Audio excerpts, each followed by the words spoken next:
Hi, guys, and welcome back to the FPL Duo. We're back again for another stream, and it is the transfer tips video for game week 13. So, yeah, sorry for being slightly late, guys. It was meant to be for 7 o'clock. I think just 10 minutes late, but my apologies. I had something to do, and I was quickly running late. So, sorry, guys. I just want to apologize for being late, but yeah, we're back. Yeah, let's get into it, Jordan. How you been? Yeah, I've been very good, thanks. Yeah, I am ready for this transfer tip. It's gonna be very interesting. Okay. Yeah, we're gonna keep it short today, but let's quickly discuss the plans. Let's move on very quickly and do the buy, sell, hold, and ignore series. So let's bring up the first player that we recommend you buy for game week 13.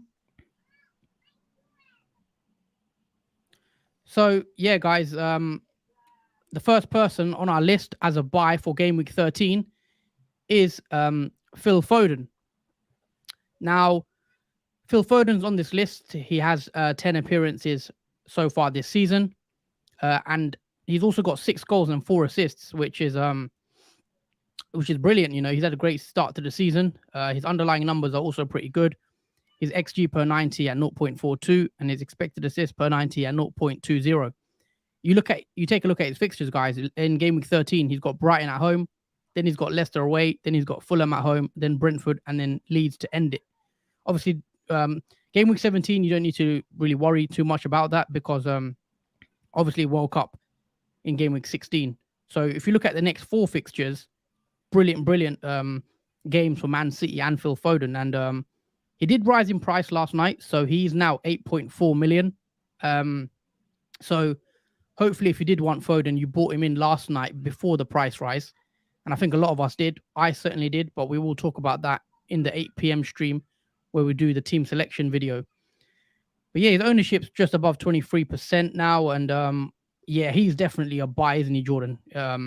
He looks easy. If you can go from Trossard to Foden, what do you make of Foden? He's an easy buy. I mean, he's a must-have surely with the next 4 games you look at from 13 to 16.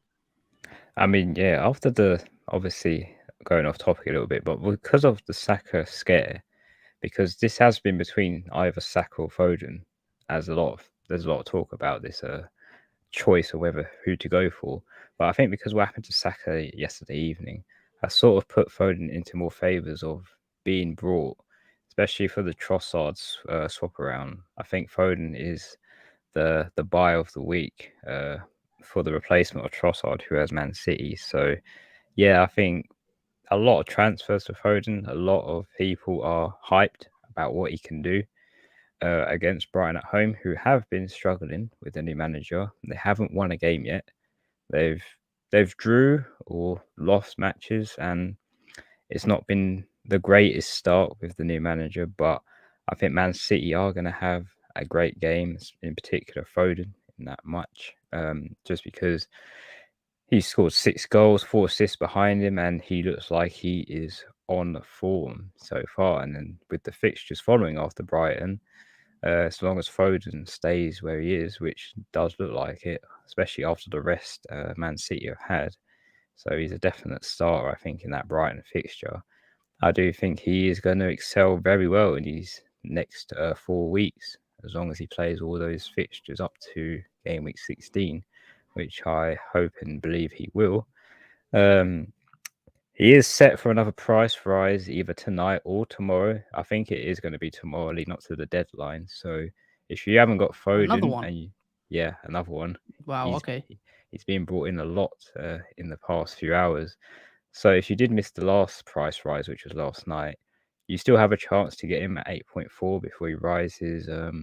Obviously, this will be after the deadline he rises, but you should be fine though. The deadline's tomorrow, so you should be good. Should be fine. Yeah, you should be fine to buy him at 8.4 because he won't rise until after, obviously, the deadline for game week 13. But yeah, I think this is an obvious buy just because as well, Saka looks a little bit like a doubt, even though he's not really a doubt. It's just a lot of words circulating around saying that he's injured, but he's not injured. Really, he's just had a Yeah. slight challenge on him, and Arteta thinks he'll be okay. Yeah, But I think, we'll move on to Saka in a yeah, sec. But yeah, anything else on Foden? He's definitely a must buy, isn't he? For Man City, you'd want triple City from yeah, Game Week 13 with their great fixtures. yeah. You definitely want triple City with the fixtures they have, and Foden hasn't really missed a game. He's played all the games for Man City, which is good, especially for a midfielder, because we do know Pep rotation is a thing that he likes to do, but Foden seems nailed. Okay, yeah. So let's move on. Foden is the first player we recommend you buy for Game Week 13 because he's got the brilliant fixtures until the World Cup. Let's move on to the second player on our list as a buy, and that is Bukayo Saka. Now, Saka is on this list as well because mainly because Arsenal's brilliant fixtures. He's got 10 appearances as well this season, 4 goals, 5 assists. Saka is having an excellent season. Expected goals at 0.38 and his expected assists per 90 at 0.13. He's got Southampton away in Game Week 13, which looks like a good fixture for Arsenal. Then he's got Nottingham Forest, and that looks like a great fixture. Chelsea could be a bit more tough than Wolves to finish it before the World Cup. So the reason why Saka's on this list, obviously, the fixtures are great, and obviously Jordan did touch on it yesterday. Saka did play in a Europa League game, and he did go off, injured. He's currently actually flagged on FPL with a 75% chance of playing, but Arteta did say last night that it's not a serious injury and he should be fine. He didn't say serious injury. I'm trying to paraphrase, but he basically said Arteta should be fine. Arteta should be fine. Arteta said Saka should be fine. So I'm not too worried as a Saka owner myself. I will come on to my transfer plans, but I think he'll be fine, guys. I think he will play. I'll be very surprised if Saka doesn't play, but yeah, we'll wait and see. But I still think he's a buy. If you do want to bring in an Arsenal player, maybe now you go Martinelli. If you don't have Martinelli, you want to be safe, bring a Martinelli in or even a Foden, like in Jordan's case. But I was going to bring in Saka and Foden, so I still think Saka's a buy. I see him starting against Southampton, and Arteta's comments kind of did encourage me. He didn't rule him out, so I know it's a bit of a risk, guys, whether you want to take that or not, but assuming he's fit, that looks like a great game for him, and 14 as well against Nottingham Forest. What's your thoughts, Jordan, on Saka's season so far? And, if it looks like he will be fit, but you probably don't want to take that risk and for a -4, etc. Yeah, especially if you're taking a -4 to bring Foden Saka in, which I know Huss has done that last night, and a few other people will attempt to do this. Buy at your own risk for Saka, just because of what happened after that match last night against PSV. He's still a buy, obviously. He's not injured, even though he's flagged on the FPL. I think that's just scared people off of bringing Saka in. It's just a minor hit to his calf, and he continued playing afterwards. He did look like he was walking around, but he did recover, played a few more minutes. If I'm honest, Arteta should have really took him off straight away instead of him playing more minutes. But nonetheless, Saka is a buy for us. As we see his fixtures, you could hold him until the World Cup after Game Week 16. So he is and I think with Arsenal's attack as well this season, I mean, I think it is fair to say you should go with attacking Arsenal players like Saka, Martinelli, and Jesus. I wouldn't be considering defenders. I just prefer the attack personally. Like Saka, as he has been playing well this season with 4 goals and 5 assists behind him, he's done very well, and I expect him to keep that up. Yeah, that's fair enough. I pretty much echo your thoughts. I think Saka, definitely for me, obviously he's coming to my team. For those that don't know, I did tweet out my transfers last night because I did do early moves and I did go for Saka. Fingers crossed he's fine. He should be fine. But if he is, I think he's definitely a great buy. So yeah, Saka's in as a buy and Foden.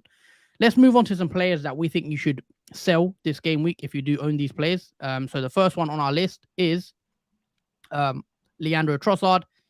Now, obviously, last game week 12, a lot of us transferred in Trossard due to his brilliant fixture against Nottingham Forest. Brighton didn't score against Nottingham Forest, which was maybe surprising to a lot of people, but they did have a lot of chances. They probably should have scored. Obviously, Trossard hit the crossbar. I think Nottingham Forest were quite lucky to get a clean sheet in that game, but he did blank, and he's got Man City and Chelsea next, so probably don't want to speak on Trossard too much. I think he's an easy sell, isn't he, Jordan? Yeah, easy sell for either Saka or Foden, which leads on to the buys that we've just spoken about.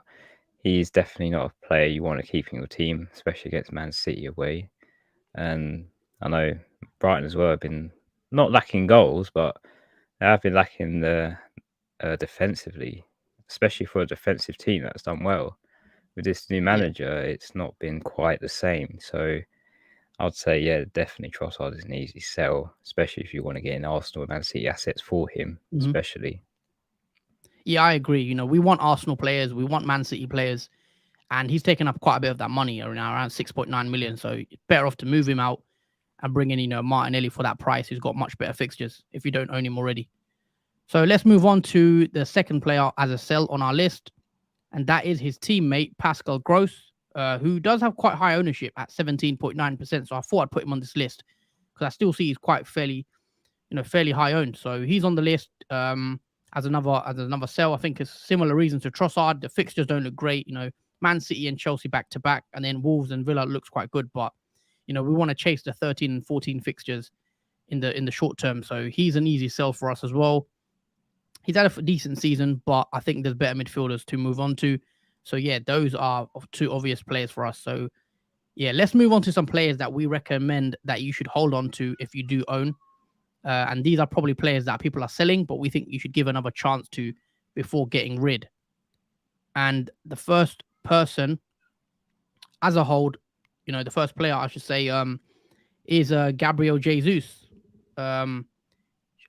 I've seen Jesus has been transferred out by quite a few FPL managers, and I'm not sure why. I know he's on 4 yellow cards, so if he is booked, he will miss the next game. But I think if you own him already, you just wait until he's booked and then take him out. You just keep him for Southampton and wait. So I wouldn't be transferring out Jesus. His ownership is still fairly high, nearly 60%, which does surprise me that a lot of people still own Jesus. 5 goals, 4 assists this season. He's also has a brilliant season so far, as well as Arsenal have. But yeah, he's an easy hold, isn't he, Jordan, if you own him? I mean, what's the point in taking him out when he's got these great 2 fixtures coming up? Yeah, I mean, for everyone that's held him before the blank in Game Week 12, there should be no reason to get rid of Arsenal assets because that's what we wanted to bring in after Game Week 12 blank, which we're now over that and now in Game Week 13 approaching with Southampton away for Arsenal. And again, it's another player like Jesus you can hold until the World Cup and get after Game Week 16, which have great fixtures. Even the Chelsea one, I'd say for Arsenal, is really good for them. Even though it's a red one, it's still good for Jesus. Just the way he's been. I mean, in that PSV match, he was dribbling past players like no tomorrow. So he's definitely a player you want to hold in your team, especially with that high ownership as well. Hasn't really dropped much. Just below 60% is hovering around. Even though people have transferred him out, there's still that equal balance of people transferring him in as well. But you have to take risks with that because Jesus is on 4 yellow cards. But again, that shouldn't be a problem. You could easily swap Jesus out for someone else that's maybe cheaper if he does get suspended, or even bench him and then play him after the suspension because he has Nottingham Forest at home after obviously he'll miss that one, but he has Chelsea away, which you can either decide what to do with him. But for the moment, Jesus is definitely a hold player, especially Arsenal. Definitely want to hold. For sure. If you have Jesus, you definitely hold with that Southampton fixture and then that Nottingham fixture. And if he gets booked, you just transfer him out for someone else. So yeah, he's an easy hold. Let's move on to the next player that on our list as a hold as well, and that is Kevin De Bruyne. Now, Kevin De Bruyne is on this list because he has been transferred out, surprisingly, by quite a few FPL managers as well. I think that is due to a lot of people wanting Salah in their team. So I've seen people doing De Bruyne to Salah. I don't know if I'd do that myself in this moment in time. I know Salah has a nice fixture in Game Week 13 against Nottingham Forest, but if I had De Bruyne, I'd probably hold him. Brighton at home looks like a good fixture for him. 1 goal and a ridiculous 9 assists so far this season for De Bruyne. His expected assist per 90 at 0.50. And yeah, there's not really much to say. I mean, he's a brilliant player and he's been a great He's had a great link up with Haaland, providing those assists for him. And you look at the next four, it's similar to what we said about Foden, that you'd want Man City players as many as you can, and maybe you want Foden instead, and because obviously Foden is what 4 million cheaper pretty much. So maybe you want Foden instead, and you want to sell De Bruyne to someone else, and do that. But you know what? If I had De Bruyne, I'd probably look to hold him. His ownership's at what 29% as well. And I like De Bruyne as a pick. I definitely see, a lot of people are talking about Foden, and rightly so. He's been brilliant this season. But don't be surprised, guys, if De Bruyne gets a haul in one of these games, against Brighton or Leicester or even Fulham. We know what De Bruyne can do, and any given time, he can come away with a double-digit return. So I wouldn't be selling him if I had him, at this moment in time.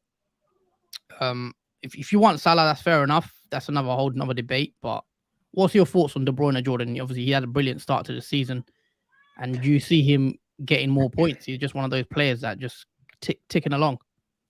Oh, yeah, I could definitely see him getting more assists. I mean, 9 assists, that's crazy. Most assists in the season so far, and the most by any player by far. In 10 appearances as well, he's almost getting an assist every game, pretty much.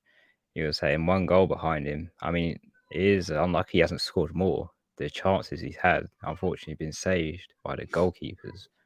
But yeah, I do think De Bruyne, he's been amazing every season. He's definitely, I'd say, a player that you hold on to with the fixtures. Again, another player you can hold on to until the World Cup happens. So yeah, I mean, I don't understand why people will take him out for Salah unless you're captaining Salah. But for that's not going to be the case for many people. I think a lot of people are going to still captain, obviously, Harden. So you definitely want to hold on to De Bruyne unless you're going to change your captain to Salah, because it would be a waste of a transfer otherwise.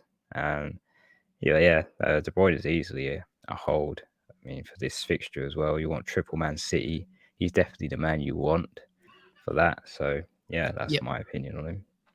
Yep, fair enough. So we pretty much both agree on that. I mean, it's easy. This one, De Bruyne, you got to hold him if you've got him. But yeah, let's move on to some players now that are being transferred in by managers, and we think you could hold off for a while. So these are some ignores. The first player on our list as an ignore for Game Week 13 is Mason Mount. And Mason Mount's had quite a few transfers in by managers in this week, leading up to Game Week 13, and I don't think Mason Mount is a bad pick per se, but 10 appearances, 2 goals this season as well. I think that came in the same game as well. But you look at his fixtures in Game Week 13, he's got Manchester United at home, then he's got Brighton, Arsenal, and then Newcastle. So Chelsea's fixtures aren't amazing. You would say they're not great, but they're also not that bad. Brighton could be decent, Newcastle maybe, but I think at that price bracket, 7.7 million, I'd rather have a Saka, I'd rather have a Foden, I'd rather have Martinelli. If that money can go put into Darwin Núñez, Jesus, there's so many other players where I'd want that money pushed towards to. So I personally wouldn't. I'd ignore Mount. I know he's had quite a few transfers in, but I just don't think Chelsea's fixtures are that great, and I think there's more. There's more other players I'd rather have in that price bracket over Mason Mount. What's your thoughts on that anyway? And do you agree, or what do you think of Mason Mount and Chelsea anyway? Chelsea in general, I mean, I would probably ignore every Chelsea asset apart from the goalkeeper, obviously Kepa, who a lot of people are transferring him in as the reliable asset for Chelsea. But Mason Mount, even though people were transferring him in for Game Week 12, I just was not looking in any direction to go to Chelsea at all. Even with Mason Mount scoring 2 goals in that last game that he had, it still didn't attract to me. Definitely ignoring Chelsea, I'll say, overall, this so far. I mean, even the fixtures aren't great for them. And obviously, Graham Potter likes to rotate a lot as well. Maybe potentially rest key players like Mason Mount. But I don't expect it to be rested, obviously. He says he's going to play the same team he did in Game Week 12 in his press conference, but he's definitely ignored just because there's other options that are much more value at price as well, because he is not the most cheapest, 7.7 million, and he's only produced 2 goals. So there's other potential assets, like Huss said about Martinelli, Saka, and so Foden. forth, and Foden, who have excelled in their stats much more than Mason Mount has. So, Yeah, yeah, that's and just one reasons. yeah, and obviously just the fixtures. Obviously, Man United at home. Man United look like they've picked up a bit of form now as well, so that won't be that easy for Chelsea. And yeah, Arsenal to come in 15 as well. So yeah, Mason Mount is an ignore for us guys for Game Week 13. Let's move on to the final player on our list as an ignore, and that is Allison. Now, Allison's on this list because he actually has been transferred in by quite a lot of managers, and that's probably due to his 15-point haul, I think it is, because of the penalty save, and I believe he got the 3 bonus points. So 15 points for Allison. I think the week before that he got 11 points. So that's 2 double-digit returns, I believe, for Allison in consecutive weeks. He's been transferred in by a lot of managers. His price is only 5.4 million, which obviously is fairly cheap, but the reason why Allison's is an ignore is purely down to the fact that free transfers are luxury. They're we don't have many to spend now until the World Cup. We've got 4 free transfers. Do you really be wanting to use your free transfer on a goalkeeper with low upside? I know Allison's been brilliant the last 2 weeks, but he's not always going to save a penalty every week.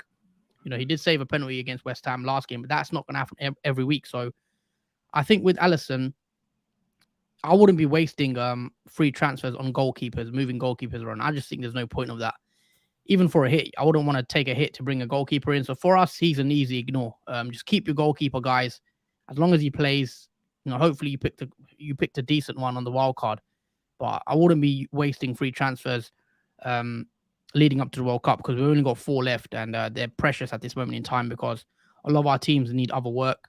The only way you change a goalkeeper, obviously, is if your team's completely perfect, you've got nothing else to do, maybe then you can contemplate a goalie, but I still wouldn't even do that. But yeah, so we're not going to talk too much on Allison. But yeah, he is an ignore for us. Let's get through some comments, Jordan. We're going to read some of your comments out, and then we're going to wrap the video up because we are streaming again in about half an hour's time. So after this stream ends, guys, do join us for the team selection video for Game Week 13, 8 p.m. So back-to-back streams today. We've got TH11, 54 points, bad free hit, 28-point bench. I made a bad mistake. Wow. 28-point bench. Let us know who was on your bench. Krogsberg, I don't have Salah or Arsenal assets. Is it worth a hit to get them in? Or does it not hurt my rank? I have Bowen and Maddison with okay fixtures this game week plus Son. I mean, I've took a hit myself. You will see that in the game week 13 team selection video. So you will see that. But in my opinion, I think you should be fine taking a hit. I think there's going to be a lot of managers taking a -4. So I wouldn't say no. Like, I don't mind taking hits if it's for a good player. Like if it's for Foden, or if it's for a Martinelli or a Saka, I would be tempted to take the hit. That's just my opinion, because I've done it myself. But yeah, I think it could hurt your rank if they do score. You just got to hope Bowen and Maddison outscore the Arsenal lads. But what do you make of it, Jordan? It most definitely would hurt your rank having their Arsenal assets, especially with their fixture against Southampton away, which looks good for them, even though it's an away fixture. Even though Arsenal played the other day, there was a lot of rested players like Martinelli, Odegaard, and so forth. So those type of players, which have considerably high ranks, if they do get anything in the game against Southampton, that could devastate the rank. Obviously, for non-Martinelli owners, they do know that it has damaged their rank just for not owning him in the past few game weeks. So I'd say it's worth a hit to get them in, at least one, just so you're covered in case Arsenal or Salah does well, just to minimize the red arrow for your team. I mean, also Bowen does have a nice fixture, fairly nice fixture. Who do West Ham have again? I'm just going to quickly check. Bear with me for a sec. I'm going to bring up the fixtures. So West Ham play Bournemouth at home, which is a good fixture, and Leicester have Wolves away. So on paper they look quite decent, but I personally would want Arsenal because I think they're just, they're brilliant in attack. So yeah, pretty much this comment. If you think they'll get 4 more points than the people in your team right now, go for it. If you don't, Alisson got an assist, saved a penalty. Lol. Next game, he scores. Well, Alisson has actually scored for Liverpool before, believe it or not. In that crazy season, Alisson did score a header. I think since joining Liverpool, Alisson has 5 goals and assists, which is ridiculous when you think about it, that he's a goalie. I think he's 1 goal, 4 assists in his 4 seasons at Liverpool, which is pretty good, impressive. Should he be a goalkeeper anymore? Maybe not. And TH11, Liverpool have not Forest and Leeds with Southampton after, and with Sanchez with Man City. I've wasted my free transfer on Alisson. Yeah, I wouldn't bring in Alisson. Probably. SK with a comment, looking sharp, lads. Out tonight? No, not out tonight. We've got another stream at 8 o'clock, so we'll be staying in streaming. So do join us at 8 o'clock for the team selection video. But yeah, Jordan, let's wrap up and recap quickly of the players that we've put on the list. So this is the buy, sell, hold, and ignore series, where we recommend you 2 players for each. So the 2 buys for Gameweek 13 are Phil Foden and Saka. We'd recommend you sell Trossard and Gross. You should hold on to Jesus and De Bruyne, and you should ignore Mason Mount and Alisson. So those are the 8 players, guys. Let us know in the comments what you think of our selections. Do you agree? Do you disagree? Have you bought any of these in? Have you sold any of these players? Let us know what you've done. We'll be interested to hear from you guys. If you haven't already, guys, please do drop a like on the video and also subscribe to the FPL Duo YouTube channel if you are new. But yeah, that's just what I wanted to say, really. We are going to wrap the video up. Just say a massive thank you to everyone that has watched this stream. If you haven't, as always, do like and subscribe to the channel.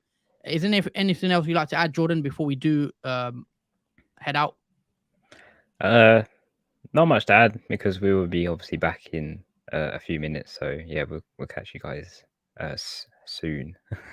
Yeah, guys. So for those that just joined, we are streaming again 8 p.m. literally in half an hour. So not long to wait. We are going to talk about team selection for Gameweek 13. Obviously, because of the quick turnaround, it's a stream after stream. So another deadline tomorrow, and we'll be back as well tomorrow for the deadline stream. But yeah, just want to say a massive thank you, guys, and join us in half an hour's time for the team selection video. Thank you, and see you guys soon. Take care. Yeah, take care, guys. See you soon.